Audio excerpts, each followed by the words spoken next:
Olá, estamos de volta. Olha, depois dessa delícia, dessa receita que você tem que fazer na sua casa, faça pro seu amigo hoje. A gente tem aqui hoje mais um amigo também, já está com a gente um ano e pouco já, né, doutora Aramis?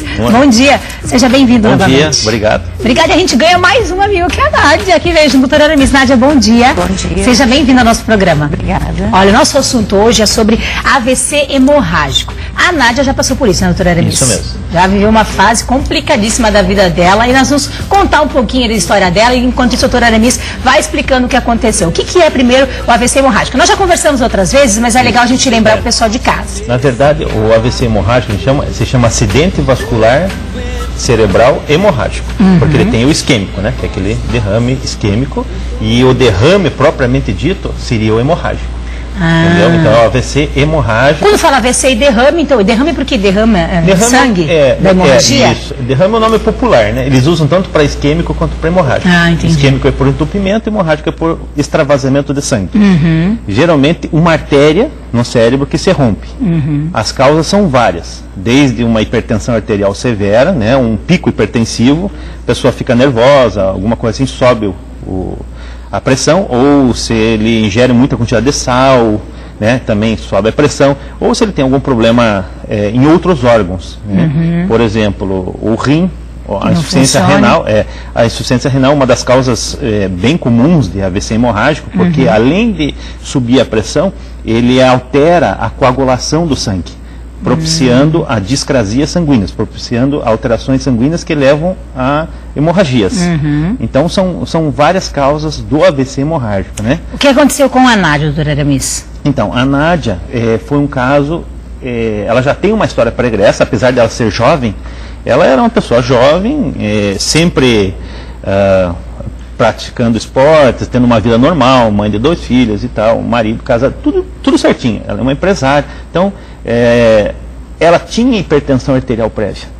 Sabia, Nádia? Sabia. Você sabia que você tinha pressão alta, que a gente fala, né? Exatamente. E o que você sentia, assim? Você tomava medicamento para pressão alta ou não? Tomava medicamento, mas não sentia nada quando a pressão alterava. Não sentia. Mesmo tomando medicamento, a pressão pode subir? Pode subir, porque a hipertensão, ela é silenciosa. Tem pessoas que passam mal quando sobem muito a pressão, e tem pessoas que já têm um derrame. E no caso da Nádia aconteceu o quê? Aconteceu isso, ela começou a passar mal e teve um derrame. Chegou no hospital totalmente fora da consciência, né? Então, e isso foi evoluindo até ela entrar em coma. Né? Nossa. Então, no caso dela, foram sucessões de sangramentos, né? Então, sangrou a primeira vez. No mesmo lugar? A pressão aumentou, sangrou difusamente no cérebro. Então, o dela foi uma hemorragia intracerebral disseminada, difusa. Tá? É um caso grave, foi um dos casos mais graves, até eu trouxe ela exatamente por causa disso, que foi um dos casos mais graves que eu vi, e ela recuperou sem sequela. Nossa, que então, benção, hein? o cérebro dela foi inundado de sangue, né? Inundado de sangue, entrou em coma, entrou em insuficiência respiratória, teve que ir para UTI, teve que ser submetido a uma cirurgia de urgência. Né? Agora, a partir do momento que ela sentiu, o que você sentiu quando você foi para o hospital, Nádia? Qual é essa dor? Dor no peito? Dor de cabeça? Dor de cabeça, uma dor Muita de cabeça. Dor de cabeça? Intensa. Apenas dor de cabeça. E aí você começou, ou seja, a visão, escurecia a visão, coisa assim ou não? Muita dor de cabeça e deu o AVC e chegou daí em casa? Em casa. Aconteceu tudo em casa, então já foi para o hospital depois que aconteceu tudo? Sim. Você estava cheguei no dormindo, hospital. tá? Eu estava dormindo, na verdade, e acordei com uma dor de cabeça muito forte. E de tão forte eu comecei a vomitar. Mas, inclusive eu e meu marido achamos na época que fosse uma enxaqueca, uma dor de cabeça normal, né? Mas não passou. E a dor de cabeça continuou até que nós No mesmo dia? No mesmo dia. Aí nós procuramos um médico para ver o que estava acontecendo. Mas o AVC, quando desmaia, acontece alguma coisa, como é que faz? Como é que sabe que deu AVC? Essas são as queixas rotineiras. As dores de cabeça. Ela começa com uma dor de cabeça. Vômito. Vômito, tontura, né, escurecimento na vista.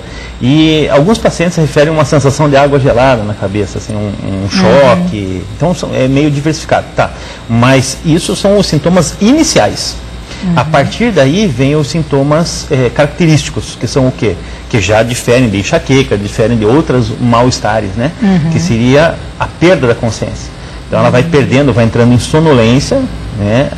Vai entrando em coma até que aparecem alguns déficits motores. No caso dela, ela começou com esses sintomas que ela falou e depois ela não lembra de nada. Por quê? Porque ela entrou em coma e perdeu a força dos braços, né? Do braço, da perna, entrou em insuficiência respiratória, né? Quantos dias foi internada, Nádia? 26 dias. Isso faz 2 anos? 2 anos. 2 anos, 26 dias internada. E você imaginava que um dia podia acontecer? A gente nunca imagina isso, né, do lado da gente. Sempre pode acontecer com o vizinho. Em hipótese nenhuma. E como que você analisa hoje essa questão? Que um AVC a gente não pode... Não tem como dizer, prevenir, né, doutor? Tem algumas situações. Algumas situações a gente previne. Então, que nem ela deveria controlar bem a pressão, né? Não ingerir sal, não ingerir bebida alcoólica. Comida muito salgada? Não, eu já controlava o sal, mas hoje eu faço esse controle que o doutor recomenda. Eu tomo medicação para pressão arterial ainda e controlo bastante o sal, faço atividade física. Tomo todos os cuidados para que não aconteça de novo. Né? Tem probabilidade de acontecer com mais facilidade agora? Não só ela, como as filhas dela, né? E geralmente isso acontece mais em mulheres. No caso dela, foi uma espontânea, mas poderia ter causado também por um aneurisma cerebral, por um tumor, por uma malformação importante no cérebro, né? Então, assim, é mais comum. Mas existe, pela ciência, a gente já estudou que em alguns grupos familiares, alguns genes, né, tendo histórico familiar, por exemplo, minha mãe teve, meu avô teve e tal, são mais comuns e mais propícios a ter. Então tem que controlar muito bem esse colesterol, essa pressão, esse sal. Se a gente que não tem essa questão, eu não tomo medicamento para pressão, não tem pressão alta, pode acontecer também comigo? Pode acontecer. Por causa do estresse? Pode acontecer até numa criança de 7 anos, 10 anos. Caraca! Mas daí ela tem que ter alguma coisa junto, né? Não que nenhuma criança, ela tem que ter uma malformação arterial no cérebro. Tem que ter já uma alteração. Alguma coisa diferente já. Mas rotineiramente, esses AVCs hemorrágicos só acontecem em pessoas que já têm um histórico, né? Que já tem uma hipertensão severa ou são relapsas, aquela que nunca vai, nunca cuida, né? São sedentárias e tal. E de repente, que nem a Nádia. A Nádia, antes de me conhecer, a gente bateu bastante nisso. Antes ela fazia o quê? Ela controlava certinho, mas de repente um dia ou dois, final de semana, ela liquidava tudo. Não vou tomar remédio, não sei o quê, não sei o quê. Nádia! Não, é que eu esquecia. Ou às vezes esquecia, né? Então, isso é perigoso. Por quê? Porque o AVC a pessoa que tem predisposição, ela tem que cuidar todo dia. Ela tem que estar sempre sob uma supervisão. Porque, às vezes, um dia que ela descuide, pode acontecer. Pode acontecer. É o mesmo mecanismo do infarto. Agora, Nádia, o que mudou na tua vida depois de ter acontecido tudo isso, você ficar internada, que você, o doutor Aramis falou, ficou na beira da morte, né? A gente pode dizer, né? Você tem 2 filhas, é casada, tem tua casa, tem tua família, todo mundo fica desesperado, porque imagina, a gente, qualquer coisinha, quando se fala de saúde, a gente já fica muito preocupado. Com tudo isso, o que você aprendeu e o que você pode dizer para quem está em casa, que você passou por tudo isso com a graça de Deus, você está bem, você não teve sequelas nenhuma, você já foi atendida em tempo, né? E Deus permitiu que você continuasse perto da gente ainda. Em primeiro lugar, a gente passa a valorizar mais a família, né? Então hoje eu valorizo muito mais o meu marido, as minhas filhas, a companhia deles e tudo mais. E também aprendi a me cuidar, porque eu continuo fazendo o controle da pressão arterial. Né? De tudo, a única coisa que restou é que eu continuo controlando a pressão arterial, porque senão ela altera mesmo. Você cuida, hoje você é fiel, ali direitinho. Remedinho, atividade física moderada, cuido do sal na alimentação. Olha que joia. Agora, doutora Aramis, essa história da pressão alta, o que se dá isso no organismo? Por que a gente tem pressão alta? Então, aí, às vezes, é esse fator genético que eu te falei. Ou, outras vezes, pode ser algum probleminha renal, né? Ou, com o passar dos anos, a pessoa vai envelhecendo e vai causando um endurecimento das artérias, que a gente chama de aterosclerose, né? Um depósito de gordura nas artérias, isso vai deixando rígido. E, com isso, vai aumentando a pressão com o decorrer do tempo. Olha só que bacana. É legal, né, a Nádia está com a gente hoje, que a gente tem noção de quem já passou por isso, muito sofrimento para a família, tanto ela que ficou desacordada, quantos dias? Ficou mais ou menos uns 15 a 20 dias meio desacordada. Inclusive, o marido dela, né, que cuidou bem, acompanhou tudo. Qual é o nome do maridão, Nádia? Milton. Seu Milton, olha aí, foi rápido o seu Milton aí, né? Atendeu, ele não perdeu a esposa, Deus o livre. Olha, foi longas jornadas, digamos assim, que a gente teve que, foi bem... teve que atender muito bem ali, porque ele é uma pessoa bem exigente. Então a gente brigou bastante no início, né? Então, porque ele queria que, nossa, acorda ela já, nós temos que resolver isso aí. A família, é difícil entender tudo isso, né? Então, assim, aquele ímpeto de raiva, assim, que ela, por que está acontecendo com ela? Ela sempre foi minha esposa, sempre, nunca teve nada disso e de repente apareceu em coma. Se viu naquela situação, né? Olha, seu Milton, que foi o grande amigo da Nádia, né, no ato. Hoje é o dia do amigo, né, seu Milton? Parceiro, isso é importante, que legal isso, seu Milton. E aí, claro, a gente entende também a posição dele, né, de ficar nervoso, talvez. Brigou com você, doutora Annalise? Várias vezes. A primeira coisa que a gente faz é brigar com os médicos, né? Porque você fica naquela situação que você não sabe para onde que vai, o que você vai fazer. A pessoa que você ama, né, que é a mãe de seus filhos, tá ali naquela situação complicada, eu imagino, né? Um desespero total. E aí tem que entrar a posição do médico também, que tem que ter aquele jogo de cintura, né, doutora? Além de atender quem tá doente, atende a família que fica desesperada. Imagina, alguém que nunca teve nada, de repente ter que ser submetido a uma cirurgia de urgência, né? Uma cirurgia cerebral. Quantas cirurgias a Nádia fez? Foram 2. 2 cirurgias. Aí tiveram que colocar catéteres, né? Então teve que colocar drenos no cérebro. Nossa!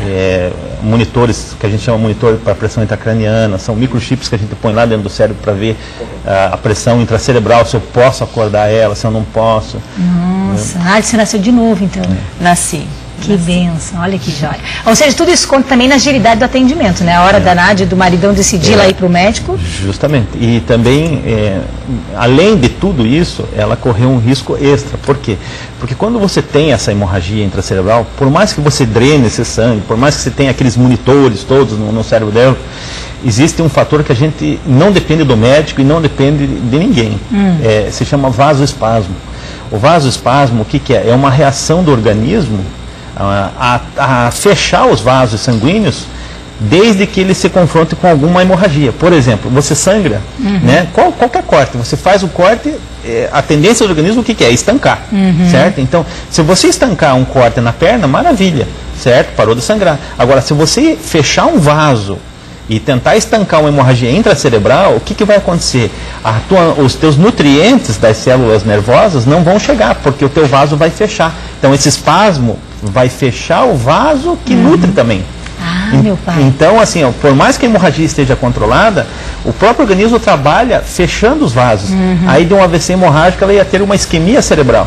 Então teria que dar remédio para tudo, foi tomando tudo. Então esses riscos a gente não tem como prever. Saber como que o organismo dela vai reagir também com então, isso. E tudo isso foi demorado, foi um processo demorado. Por quê? Porque é assim que acontece. Para ela recuperar totalmente, demorou alguns meses, foram uns 3 meses para ela recompor totalmente. 6 meses ela passou as atividades normais. E hoje ela é normal, sem sequela nenhuma. Que bom, que bem. Está chegando uma perguntinha aí, vamos ver, o pessoal de casa está acompanhando. E aí, vamos ao nosso quadro, que o assunto quando é bom, né? Quando a gente consegue ter exemplos também é muito bacana. A Sandra do Centro, ela fala o seguinte: pessoa que ingere álcool pode ter AVC se for atendida a rápida recuperação? E a mulher? Então, o AVC, no álcool, vamos dizer assim, né? A pessoa que ingere muita quantidade de álcool, o que ela faz? Depende da quantidade. Se ela tiver estados pregressos, né? Que nem uma hipertensão arterial, que nem alterações renais, isso é mais grave, pode ser imediato. Agora, tem um outro fator do álcool, que é o quê? A pessoa toma o álcool, diminui a pressão, diminui o fator respiratório, vamos falar para o público entender. Sim, isso, o pessoal de casa entender o que está falando. Diminui o que? A respiração dele, porque o metabolismo diminui também. E o cérebro, ele é como se fosse anestesiado pelo álcool. Tá? Então diminui todo o cérebro, toda a reação do cérebro. E aí a pessoa pode vomitar, pode aspirar, pode faltar oxigênio no cérebro. Essa é a maior causa do infarto, do AVC, no caso, né, em alcoólatras. Agora, é diferente do alcoólatra, aquele que já toma há vários anos. Uma coisa é você beber esporadicamente e ter isso aí, AVC isquêmico. Agora, tem o alcoólatra, que o alcoolista, ele tem o quê? Ele tem já tem a discrasia sanguínea, ele já tem alteração, o próprio álcool, com o passar dos anos, ele leva o quê? Um estado mais propício a ter hemorragias.